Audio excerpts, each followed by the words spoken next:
Welcome to the Client-Side Wireless Attacks presentation. Today we will be discussing the research and findings of such attacks, as well as how to defend against them. We will end the presentation with a demo of an actual client-side wireless attack. The team for this presentation consists of Laura Friedman, Gary Moses, Sterling Sharp, and Alvern Woods. Each member of the team conducted their own research and contributed their findings to the presentation. First, Alvern Woods provided the content for how and why client-side wireless attacks occur, as well as what an evil twin attack is. Second, Gary Moses provided the content for the major forms of Bluetooth attacks. Third, Sterling Sharp provided the content for rogue access points, RF jamming, and war driving. And finally, Laura Friedman will cover an example of a wireless attack. The ways to hack and crack a Wi-Fi access point range from easy to hard. Easy methods include right from your own home with a tool called VisTumbler. VisTumbler is a wireless network scanner for Windows up to Windows 8 that will find access points in range of the wireless adapter in your computer. When Alvern stepped outside his home with his laptop running VisTumbler, he was able to detect 4 unsecured networks around him. In this case, literally nothing needs to be done to gain access to these network devices. Another method is around your neighborhood. If no one near you has an unsecured wireless access point, you can drive around the neighborhood with your laptop device and detect all the networks that are still using web encryption keys. These keys can easily be hacked, as will be demonstrated later on in the presentation. Finally, many users do not change the default router login and password. These can easily be taken advantage of to grant a hacker network access inside the firewall. Media methods include using automated tools, mostly available for free online, to crack a wireless access point. These tools work especially well when users set a weak password. And then harder methods come into play when a strong password and WPA2 encryption are implemented by the user. This is where social engineering comes into play. Hackers have become very creative and spend a great deal of time working on the emotions of users to trick them into giving up their wireless access point passwords. Once we understand how, the biggest question from users and victims is why. First and foremost, hacking a wireless access point is easy, often undetectable access. The hacker will see the same things they would if they were next to the access point with an Ethernet cable plugged into it, yet they're not detected because it's wireless. Once inside an insecure zone, the hacker can launch other attacks. Inside attacks there's many that can be carried out by a hacker. If the user is sharing resources on the network, such as files and folders, these can be accessed by the hacker. Files can be stolen, or malware can be uploaded that can infect other devices on the network. Also, web cameras and other IoT devices can be accessed and possibly hacked. Like access points, these too must be configured correctly to be secure, and many early IoT devices have security vulnerabilities that the user is unlikely to patch, or there may be no patches available from the OEMs. OEM is a manufacturer of the device. More sophisticated attacks can be launched, such as observing all the data being sent on the network. With this, the attacker can view data transmitted to non-secure sites, which are called HTTP sites.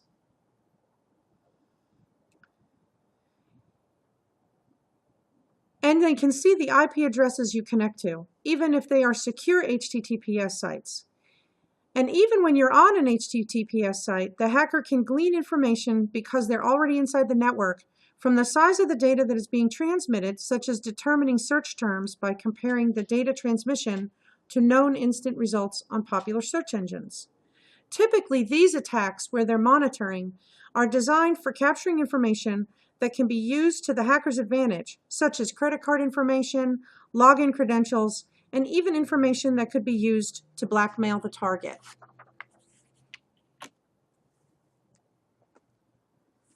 One way to break into a wireless access point that uses WPA2 is to set up a rogue access point that looks like the real one.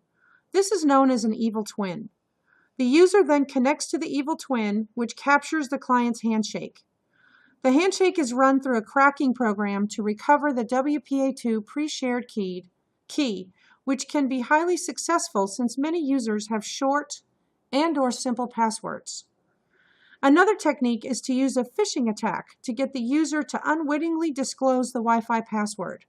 When the user connects to the evil twin, it asks for the user to sign in to the router with the user's pre-shared key. Then the evil twin has the user's router password and can launch what's called man-in-the-middle attacks. And the third way for an evil twin to be created is through an automated program called Wi-Fi Fisher. It conducts automated evil twin attacks.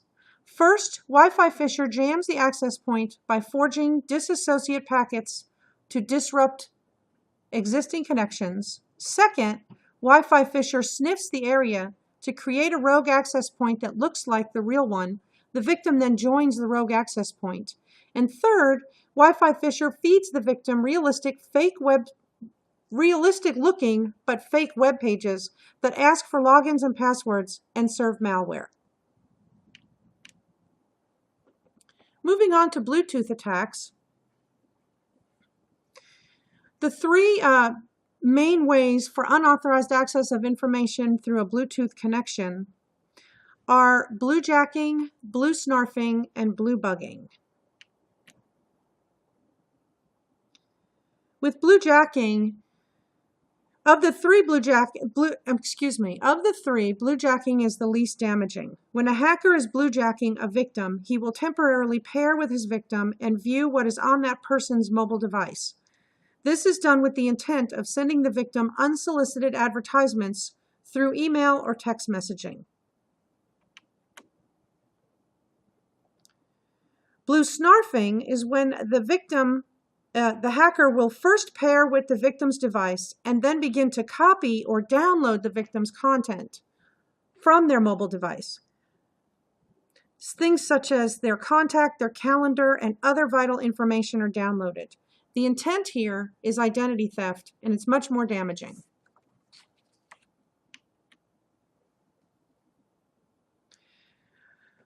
The third and final is blue bugging, which is the most damaging. Once a hacker has paired with his victim's mobile device, the hacker will then enter his victim's other computers or servers. Unlike other malware, blue bugging can defeat firewalls or antivirus programs because this malware enters through a trusted mobile device. Again, this is the most damaging way in Bluetooth attacks. So how do you protect against a Bluetooth attack? Well, the first way is to turn off your Bluetooth. That's the simplest method. Also, victims in these attacks must be within range of the hacker's Bluetooth signal for a period of time, meaning you have time and proximity on your side.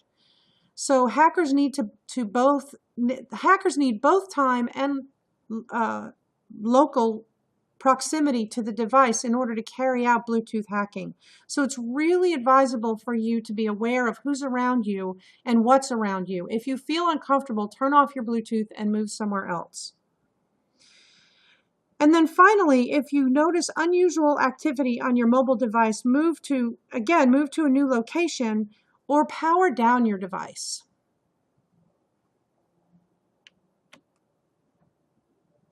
Let's look at ways to defend against some other common wireless access point attacks. To expand on the topic of rogue access points covered earlier, the evil twin rogue access point, let me just expand on that by saying that rogue access points are unauthorized wireless access points set up inside a network. They are behind the firewall, and they bypass the firewall filters. This creates an attack vector within the network. How do you prevent rogue access points? Well, they can be detected and disabled through the use of wireless probes and wireless LAN management software. Essentially, these probes scan for wireless access points and compare the list of access points found to a list of approved access points. Once an unauthorized access point is found, the port that it is connected to can be disabled. Moving on to RF jamming. So what is RF jamming? It's when an attacker intentionally floods an area with wireless transmission, also called noise or interference. If enough interference is created, a wireless network could be heavily disrupted or even disabled.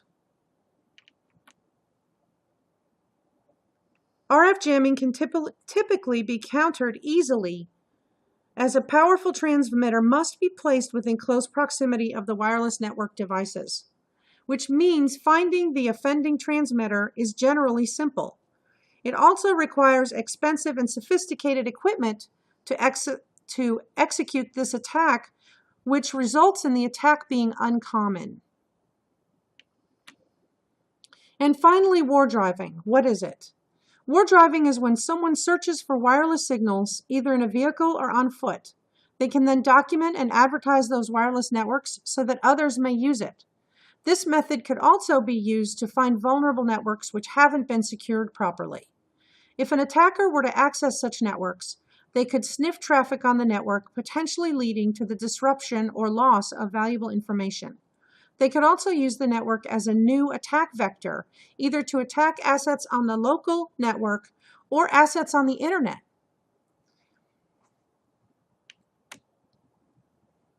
War driving can be prevented by making sure that wireless access points are secured properly with sufficient protocols.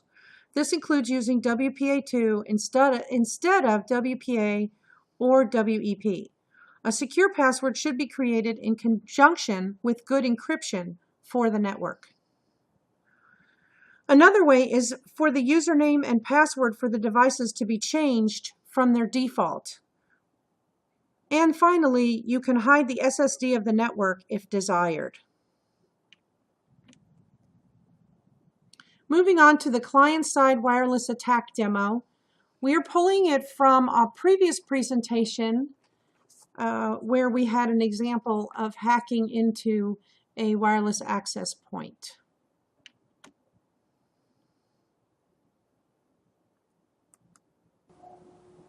Hi, my name is Laura Friedman, and I will be doing the part of the presentation that is the demo for how to crack a web password. Before we get into the actual utility that does that, let me just go over the wireless access point that I set up for the demo. And you can see the MAC addresses right here. And let me take you over to, this is in basic settings, let me take you over to wireless settings. The SSID is Sky55679 on channel 11. And here's the key for the web password. And then if I go over to LAN IP settings, you can see that the IP address that I set up for this device is 192.168.1.200. And I did that because with a wireless access point, you need to set it outside of the range of IP addresses that the main router has to assign, and the main router has 192.168.1.2 through 199. So that's it on the wireless access point, and now I'm going to get into the rest of the demo.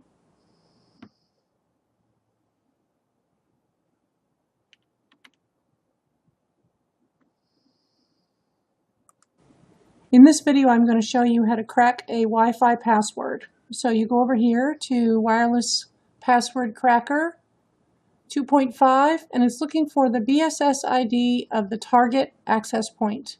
So you pull up a command prompt in administrator mode, and you run the netsh command with specific parameters as noted here.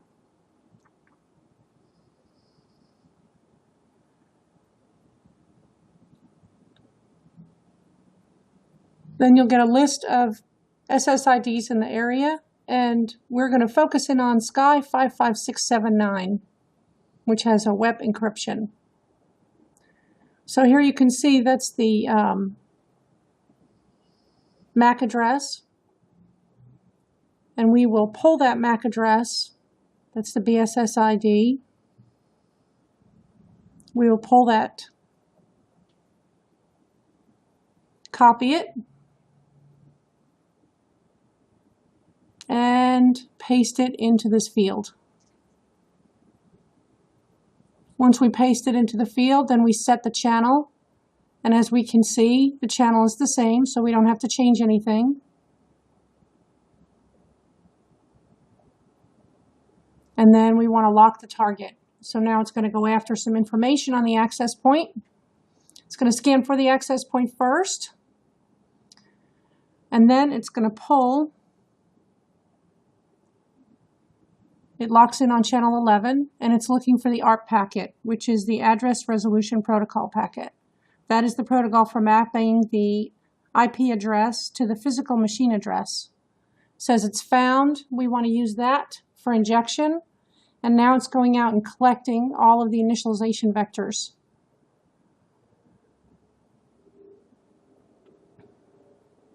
So we'll just wait until that finishes.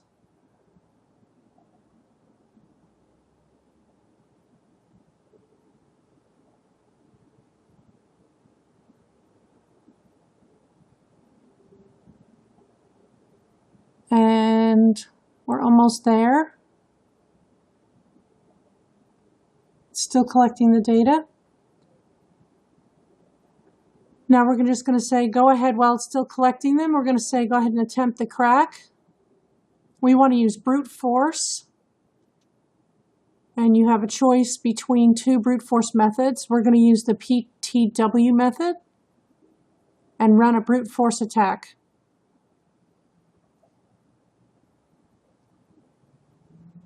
So it tends to be more successful, but it can take much longer. Now you can see one character in the password's been found. Now 2 characters.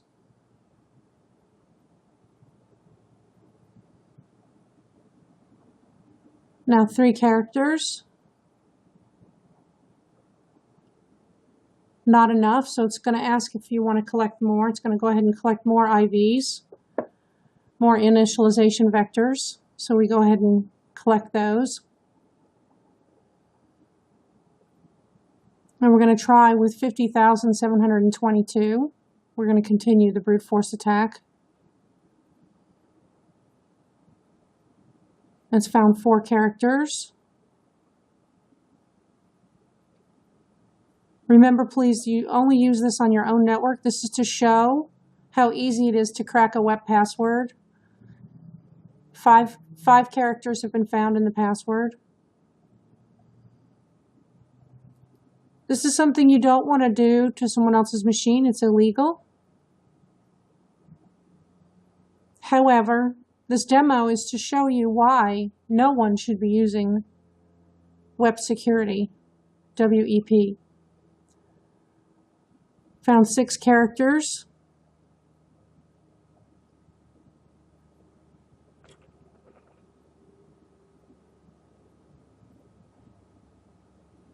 Now, if you don't have this utility runs on Windows 7, found 7 characters.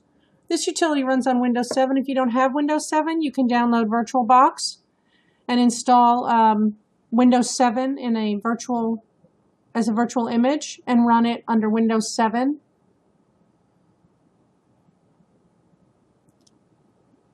This is not available for Windows 10.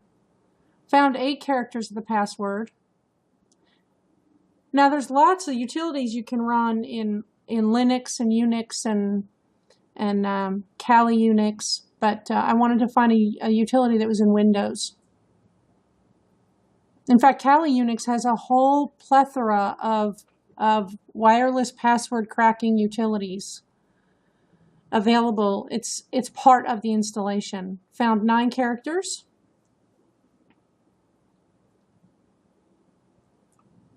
So if you really want to get into hacking passwords beyond WEP, if you want to go after WPA and WPA2, I would suggest installing Kali Unix with their built-in wireless hacking utilities. Found 10 characters. And there's your password. AEFACEDEAD. Thank you for